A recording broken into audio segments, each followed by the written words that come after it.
a mouse, 'cause I'm an albatross.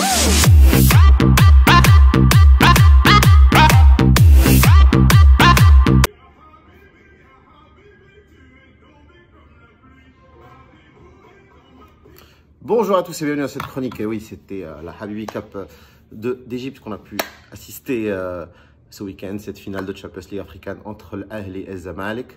Ahli et Zamalek, c'est les deux plus grands clubs égyptiens. Ahli et Zamalek, c'est des frères ennemis un petit peu. Donc, belle victoire, très très bon match, franchement, avec beaucoup d'action. Notamment, moi je trouve que Zamalek aurait pu décrocher un meilleur résultat dans ce match. Mais Saad Tilbeh, l'Ahli, ils ont pu justement réussir à gagner ce match avec un but magnifique sur la fin de la deuxième mi-temps. Aussi, le très beau but de Chikabal. Chikabal, l'attaquant légendaire du football africain, qui a réussi à mettre une frappe magnifique du gauche. On aurait cru voir Lionel Messi. Une vraie belle performance des deux équipes. La domination du football égyptien, je pense qu'elle est à la fois physique et tactique. Je pense que c'est les clubs qui ont le plus de professionnalisme sur le continent et au final, ça se voit dans les résultats. Je pense que dans l'Afrique subsaharienne, le souci principal pour pouvoir être compétitif, c'est de garder les jeunes joueurs. Et donc, c'est ce qui fait la différence, c'est que beaucoup des joueurs égyptiens qui sont même titulaires en équipe nationale sont encore des professionnels égyptiens dans le championnat égyptien où il y a vraiment des moyens. Autre événement assez drôle de ce week-end, je dirais que Badr Banoun, l'ancien défenseur central du Raja de Casablanca, à peine arrivé dans son club de l'Ahli, a été inscrit sur la liste des joueurs de ce match-là et se disant très heureux d'avoir gagné ce titre avec ses yeux en tant que supporter, et il était très heureux de pouvoir compter ce titre parmi ceux qu'il a gagné. On lui souhaite d'en gagner d'autres, mais on lui souhaite aussi surtout de les jouer, parce qu'au final, on ne peut pas se targuer d'être vainqueur de quelque chose sans y avoir participé, à moins de se considérer comme supporter. Bon, bravo Badr, il a l'air très content d'avoir fait ça. Voilà, sans transition, on va passer à Jürgen Klopp et Mohamed Salah, l'autre égyptien. Mohamed Salah qui s'est disputé un petit peu avec son entraîneur, très mécontent d'être sorti, remplacé par Sadio Mané. Un compétiteur né n'aime pas être remplacé. Cependant, comme l'a dit son entraîneur, et tu dois te ménager, Mohamed Salah, et tu dois faire attention à ne pas rechuter dans une blessure. L'important dans le foot, ce n'est pas le match du jour même, mais c'est d'être performant et d'être en bonne santé dans la durée.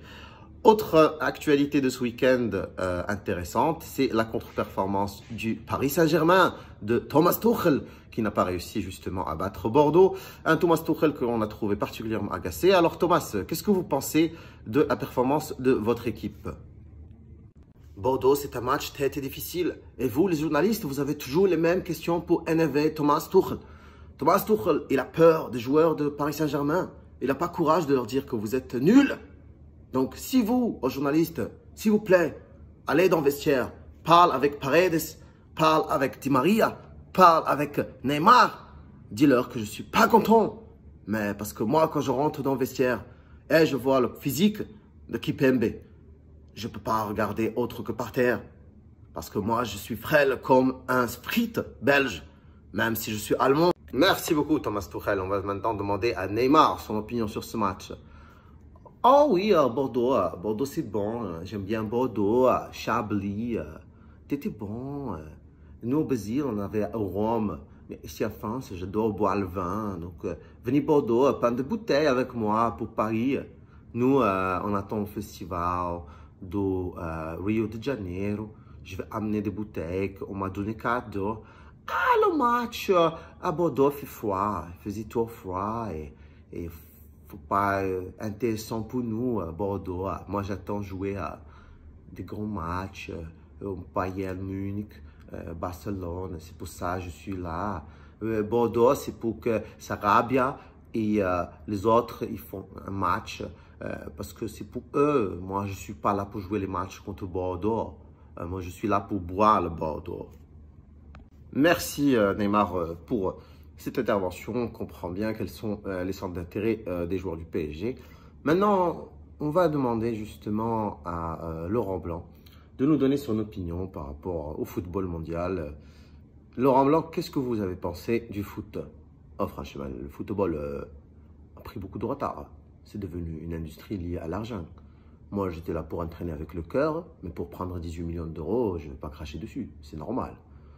Maintenant, je cherchais un challenge à la hauteur de cette somme d'argent. Et comme c'est que des clubs qui n'ont pas d'argent qui sont venus me voir, j'ai décidé de prendre ma retraite internationale et de ne plus être entraîneur. Je suis un petit peu dégoûté par tout ça. Je n'ai pas envie d'entraîner Reims ou d'entraîner une équipe comme Metz. Moi, c'est Manchester ou rien. Manchester ou rien, c'est clair. Ou bien le poste de Didier Deschamps. Oh, je pense que vous n'êtes pas assez qualifié, Laurent, pour prendre cette position. Oh non, on a quand même fait des belles performances. Surtout aujourd'hui, il y a les Barcelonais qui arrivent quand même à trouver le but. Comme ce magnifique but d'Antoine Griezmann ce week-end. Oh, Antoine, c'est vrai qu'il a quelques petits problèmes par rapport à son intégration à Barcelone. Je lui ai conseillé justement de se raser la barbe. Comme ça, Messi va croire que c'est une petite fille. Peut-être qu'il ne va pas reconnaître que c'est lui. Oh, vous savez, tant sur le plan tactique que technique, je pense qu'on a les joueurs pour arriver. Et Laurent Blanc, maintenant, il dit qu'il va entraîner le football amateur. C'est peut-être une meilleure chose pour lui. Merci à tous pour ce dialogue. Retour sur la triste nouvelle de ce week-end. Le décès de Maradona. Diego Armando Maradona, légende du football, astre parmi les astres, dieu du terrain à son époque, est parti au ciel. Une légende atteint ainsi l'immortalité et l'éternité, à jamais dans les cœurs de tous les amoureux du football, de tous ceux qui ont pu avoir la chance de le voir jouer sous différentes formes et qui ont eu le plaisir de célébrer avec lui les victoires. C'est un symbole pour le tiers-monde. Je pense que c'est une personne qui a quand même donné énormément, que ce soit au football sud-américain et même au football africain, car il représente bien au-delà de ce qu'il était comme joueur. C'est un symbole de la réussite des pays du tiers-monde, et l'Afrique a beaucoup appris à croire en ses sens grâce aux performances de Maradona. Paix à toi, et j'espère que là où tu es, tu veilleras sur le monde du football et tu pourras continuer à briller comme une étoile.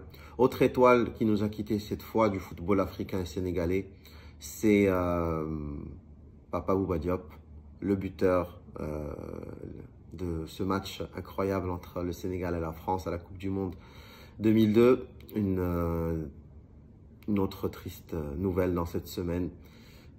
C'était une année assez difficile, 2020. C'est une année, je la surnommerai la faucheuse, car elle a pris beaucoup de personnes avec elle qui étaient importantes dans ce monde, que ce soit Kobe Bryant, que ce soit d'ailleurs Diego Armando Maradona. C'est quand même choquant que tous ces gens disparaissent en même temps, voilà. Et je voulais quand même leur rendre hommage, car le rôle est au-delà du sport et même au-delà du foot, car ils inspirent des générations à croire en eux et à se dépasser pour pouvoir justement atteindre la plénitude et le succès au plus haut niveau. Donc paix à vous et à vos âmes, les amis. Merci pour tout, c'est ce que je vous dirais. Voilà, c'est tout pour moi cette semaine. Je vous souhaite une très belle semaine. Couvrez-vous, il fait de plus en plus froid. Mettez des masques et mettez toujours un petit peu de gel hydroalcoolique. On ne sait jamais. Apparemment, ça se transmet plus par les mains que par l'air. Donc voilà, c'est tout pour moi aujourd'hui. Bonne semaine encore une fois. N'hésitez pas à mettre un petit pouce, un petit like et de partager avec vos amis si vous avez aimé cette vidéo.